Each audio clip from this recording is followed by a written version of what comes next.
Good morning, YouTubers. We are on the Monarc Marker, and we're going to go for a ride here. I thought I'd pull the phone off my stand here just so you guys can see a little bit what's going on. Here's the cockpit controls. You've got your pedal assist, signal lights, menu button, hazard lights, and then the bottom, I think, is for future use, a programmable button. You got your 3 or 3.5 inch display here with different settings on it. The touchscreen is disabled while you're riding. And over here you've got your gear shifter, and then you've got your shock adjustments. And the bike ride's good, very upright, like I'm telling you. I do love the hand grips. You see this little paddle style to rest your wrist. That's kind of a little bit of a game changer for me. I really do like that. And I have the upgraded seat on here, which you can't see because I'm riding. But the bike ride's great. Like I said, the power delivery on this thing is a little jerky, but there could be some settings that I could do. I find myself sometimes, because I mentioned many times, I like to pedal. Right now I'm in the yellow pedal assist, which is 2. It's green is the first. That's 1, 2. And I would go to 5, but not when I'm doing one-handed riding here, because this thing, it jerks you enough that you could fall off your bike if you're riding one-handed. And you put it on pedal assist 5. And this thing's got power to spare, but I'll take all the power I can get. And so far, really like the bike. I think I do need to get the suspension seat post. Let me put you guys back in the mount here, because this ride is still not as soft as my X-Peak 2. And the only thing left is the suspension seat post, which is the one on the X-Peak. They're not great. They're just kind of like a standard kind, but I guess it's enough for me to notice. And I mentioned also earlier the fork on this. It's a nice fork, but it's not as smooth as the Renegade. And like I said, I have it turned all the way off, so it's like, or on, whatever you want to call it. It's at the very softest setting available. And I mean, I can feel it, and I could see the travel on the dirt on the forks, but still not as soft as the X-Peak. So I think I may get one of those suspension seat posts, a little bit fancier ones that have the knuckle on them, because I hear those have a better suspension. I think that would alleviate a lot of the discomfort I have right now, because being upright too, the weight on your body is more on your seat. On the X-Peak, you're leaned forward a little bit on the X-Peak 2, so you have more of the weight on the fork, which could be the problem here, that I'm just not used to sitting upright. I have less weight on my arms, more weight on my bottom, and that may be the cause that I feel discomfort. Maybe I'm just not used to it yet. And like I said, but then your arms get tired on the X-Peak, where on here they don't get tired because it's very upright. I'll show you guys a little bit of a high power run here. Let me put it on pedal assist. I'm actually going to slow down here. Let me get my gears up first. So I am in first gear, so I got my seat pretty high. That's about as easy as the pedals you get. And I'm going to go to pedal assist 5. And 3, 2, 1, go. It actually spinned out a little bit. Front tire did not come off the ground that time. Go for a top speed run. We're at 20 miles an hour already. 22, 23, 25, 26, 27, 28. I probably could have pedaled harder there to get faster. But that's already a little too fast for this trail. Well, for right now it's okay, but in a moment here I won't be able to go that fast. And so the power on this thing is great. I mean, enough to spin my tire in the back. I felt it spin a little, but then again I was pedaling too. But even then, I don't think on the X-Peak I could ever get tire to spin. And these tires have a much more aggressive tire pattern than the X-Peak does. Now I probably have 1,000 miles on the X-Peak.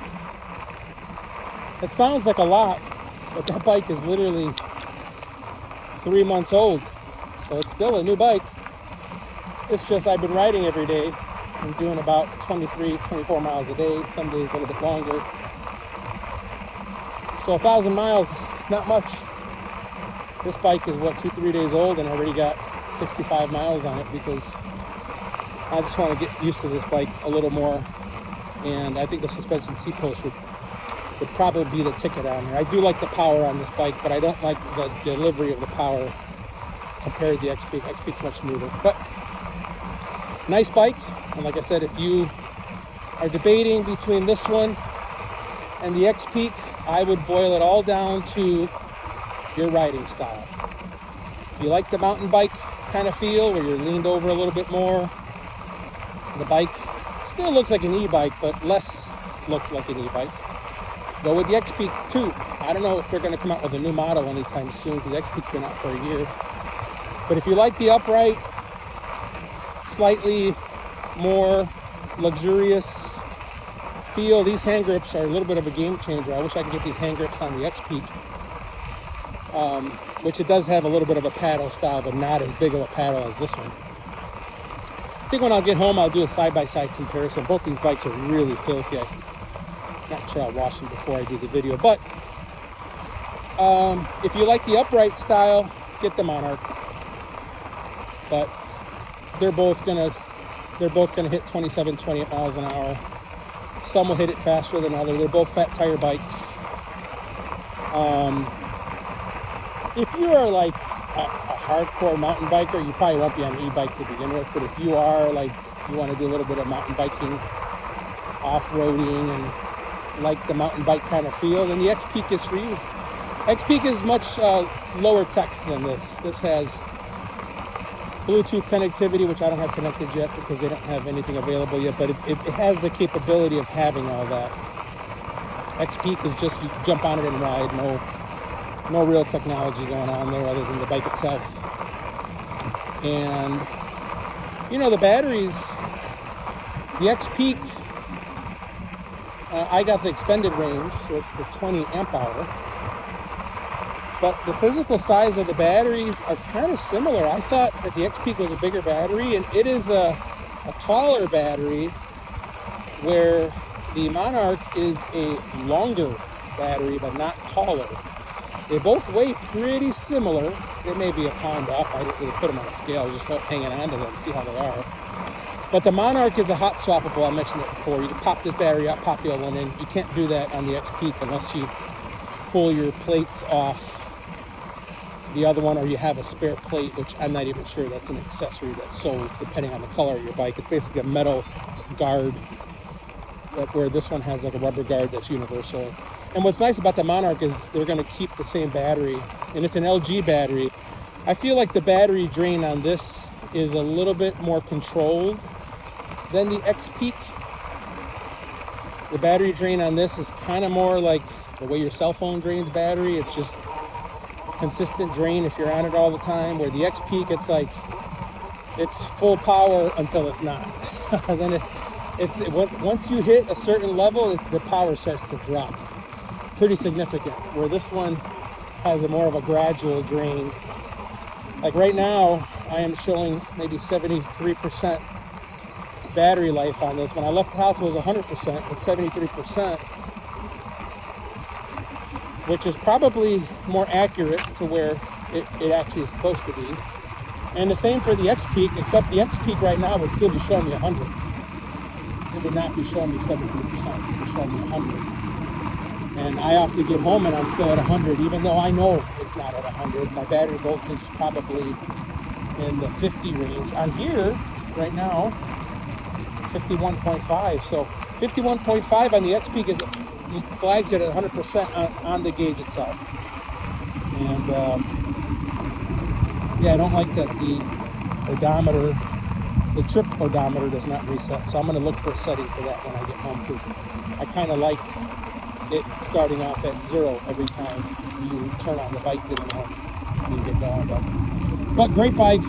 Love to get out and go for a ride. I actually look forward to these rides every morning. It's a little bit of a mental reset for me to get out here.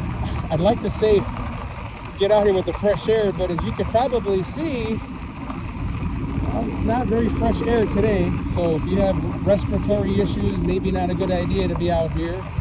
It's probably not a good idea for me to be out here, but I feel like the air close to the path, you know how they used to say stop, drop, and roll. I feel like I'm just underneath the smoke layer. You can see the smoke up there. You can see it. Let me see if I can maybe up a little higher now. That's where my phone goes. Let me show you guys this. Look at this. Look at that haze. Look at the sun. I mean, there's a lot. But down here, right on the trail, doesn't appear terrible. There's a nice little creek crossing. But if you look at it like this, it does look pretty bad. It looks pretty crazy. So I feel like I'm just underneath the smoke band, but I don't know. I guess I may be a little bit used to the smell right now because I can't say that I smell it right off the bat. But then again, I've been out here for over an hour. So. But yeah, beautiful ride. I love these trails. I know it's the same trail that I do every single day. I try to change it up. There's a little bit of offshoots that I can go around, add an extra mile to my trip. But you know, when I first started doing this, I was using GPS to navigate these trails. Now I got it all figured out, left, right. I know which way to go. And it's the same trail, but it feels different every day. I don't know, you get to see a lot of wildlife. I saw some deers. I see bunnies all the time, an occasional coyote here and there. I do see a lot of the same people out here doing the same things. Although today, everybody must be heeding the warning to stay inside and not breathe in some of this air. I don't blame them. I probably shouldn't be out here, but I am. And I feel fine currently. Maybe I won't feel fine later. So today, let's see. I would normally go left here. I'm going to make a right. I'm going to take a new little piece of the trail here, see where this takes us. And this is the Millennium Trail in Lake County, Illinois. I'm pretty sure this is the Millennium Trail that I'm on right now. But this one, I would normally make a left back there. This just makes, it adds an extra mile or two loop. And then they end up, I think the first exit that comes up here is somewhere in Third Lake, which is right next to Gray's Lake, smaller town. But the village of Third Lake is one of the signs that I saw up here. And then if I just stay on the trail, it brings me right back around to where I was, or where I would have been had I made a left cut. But yeah, you can see the smoke in the air. But I really wanted to ride this bike. It still is a new bike. And today, the project is to try to pop that bead. I may call Monarch. I don't know if it's a defect in the tire or it's just a really stubborn tire. But when you put this bike, when you flip it upside down, which by the way, when you flip the X-Peak 2.0 upside down, you have to put something underneath the hand grips to keep your screen from hitting the ground. This one, the handlebars have enough sway that I think, I still put stuff underneath, but I think the hand grips on this, the way the sway of the bar is, hit before your controls do or your screen. And wow, that must have been an older bunny. That thing didn't move at all. So if I exit right here, I think it takes me to Route 45 to Third Lake. I'm going to stay on here. I learned that lesson last time I tried taking this. And you could flip this bike upside down, and when you spin that back tire, you can see a pretty significant hobble or wobble, whatever you want to call it, on the tire. Now I can't feel it because this is pretty bumpy anyway, but when I get closer to home, I have to go on the road, which is obviously paved, smoother. And I can feel a little bit of a hobble there. It's just a little bit of a bump. Kind of like that Walmart cart that has a little something underneath one of the tires. It's just boom, boom, boom, boom, boom. That's kind of how it feels. So I'm going to try to fix it one more time. And then if I can't, I'm going to call Monarch to figure out what's going on. If I may need to go to a bike shop or they may need to send me out a new tire or something. Something's going on. I really tried pretty hard yesterday. I couldn't do it. I'm relatively handy around tools. I even had an air compressor, set to 100 PSI. They said put soapy soapy water on it, which I did, and then inflate it really fast, which I did, and overinflate it, which I tried, and nothing got it. So like right now I can kind of feel a little hobble on it. You can maybe even see it in the video. And, you know, I mean, if I can't get it to work, it's not a big deal. I'll call Monarch and see what they say. If they won't do anything, I really don't care. It's fine. It's not enough to cause a problem. Now I am on pedal assist. I'm on purple pedal assist, which is 3. If you heard the clicks, I had to click all the way down and click back up, and then you see the colors. And that's a nice cruising pedal assist to be on. Red is their pedal assist 5. That one is really not something you can cruise on unless you're in a rush or you need to get through something fast. But to just regularly cruise on pedal assist 5 is kind of overkill. It doesn't. It's really jerky and it really pulls the bike too hard for a cruise. If the bike wants to take off, even though your legs are not in a mode to take off. I don't know if that makes sense. It's like when you go to 5, you probably want to start pedaling pretty hard, you know, because it is in the torque mode, not in cadence. But it feels like cadence when you're pedal assist 5. So. Other than that, just gonna ride home here, and after my rides, I usually have another cup of coffee. I only have 1 cup of coffee beforehand. After drinking maybe 32 ounces of water, I do want to hydrate first before I put coffee in my system when I wake up in the morning. It's not really the first fluid you want to give your body. Your body is dehydrated overnight. And then the last thing you want to do is say, here's some coffee, which is what most of us do, and I did for many years. But I've been trying to give it water first. You're supposed to wait a little bit. I don't. I just drink 32 and then follow it up with a cup of coffee afterwards. You can hear the motor on this. You know, now that when you ride on a pedal assist, which I think most people that ride e-bikes are always in a pedal assist. Because every time I'm on the trail here, people who are on e-bikes just seem to be flying all the time. It's like, you know, they're in it to finish the trip, where I'm in it to enjoy the ride. I'm not slowing anybody down. I mean, right now I'm doing 14 miles an hour. I think that's a pretty decent speed, but when somebody on an e-bike passes you up, it's almost like they're on a mission. Like they want to show you, like, look at me, I'm flying, and they're just flying past you. I mean, almost at an unsafe speed for this trail. These trails do slip a little bit when you start to get to some of these turns, but they're flying. Even people on a non-electrified bike are going pretty fast. But I bet you if I jumped on a regular bike right now, I'd be doing wheelies all the time, because my legs are accustomed to really hard pedaling, and it would feel weird, but maybe I'll have to try it, see how I can do. I could probably go a lot further on a regular bike now. My legs getting accustomed to an e-bike.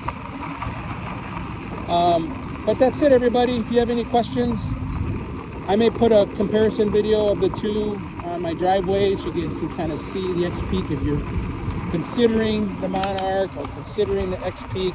I really can't speak to any of the other manufacturers out there other than Monarch is backed by Electric, which has a pretty amazing customer support. So if you're the kind of person that, you know, needs a little bit of support here and there, likes having a person answer the phone on the other side, you know, staying with the Electric Monarch brand may be for you. I've heard pretty big horror stories on some of the other bike manufacturers out there trying to get through. Their customer support is non-existent or overseas or something along those lines. And I've had no problem with Electric, and the one call that I've had with Monarch, it's been pretty good. So if you like all those customer support things, maybe Electric is for you. And the Monarch is a excellent bike. You know, if you like a little bit more of a premium bike, then and an upright riding style, for sure, don't waste your time. Order the Monarch, whichever one of the two. I think they're both physically the same bike, just one has a thinner tire. I don't think the seat or the bike looks, the frame looks a teeny bit different. Oh, speaking of the frame on this bike, both bikes that I have are the step-through version. So the X-Peak 2 step through long range is the one I have, and I have, this one is the Monarc Marker step through in birch. I'm going to stop here and I'm going to show you guys the bike. Let me just unmount here and show you guys this bike. So that's the bike. I'm not a big fan of the bag I have here. Actually, I'm not a huge fan of these things here, but I think a lot of people carry a bunch of things. The Tracer doesn't have that. It's more of an open style. And I'm not going to show you now, but somewhere on this tire has a little bit of a pinch, or not pinch, but the tire is not seated well. Nice touch screen, my upgraded seat. I'm going to work on getting a better bag. But this step through is very, very high. So the X-Peak does not have these two bars. So you literally step through, here, you've got to really, you've got to really get your foot over. And I can get over, but sometimes I struggle getting over this bike. So that's another thing to consider, guys. If you have to have a step through because you have accessibility concerns, you may want to check the height of the step through on the Monarch. It is a much, much higher step through than the X-Peak. The X-Peak is a little bit easier to get through. But like I said, the X-Peak I think is narrower too. I think the handlebars are closer, so you're stepping through a little bit of a narrow area. Here it's a wider area, but you really got to lift your leg up to get through. Unless you lift your leg up over the back too, that's fine. But I can't imagine getting the non-step through version of this bike and trying to step over in the middle. I don't think that's possible. You must go around the back. And if you have bags or pannier bags, whatever they call them on the back, you probably need to be an acrobat in order to be able to lift up your leg to go over the back. So something to think about. Even though it is a step through, this one is a little bit of a harder step through than your traditional step through. So, all right, everybody, I think I've talked long enough. I will post this video up, and if you have any questions on anything regarding the Monarch or the X-Peak, I'm not going to say I'm the expert, but if I don't have the answer, I'll walk over to the bike and look at what your question is about and try to answer it right away. Measurements. I couldn't tell you much about the weight. I don't have a way to weigh this bike, but sizes or what kind of mounts. Feel free to ask anything, or how it rides, different pedal assists, and I will do my best to answer your questions. So, all right, everybody. Well, hope you guys have a great day. We'll talk soon. Over and out.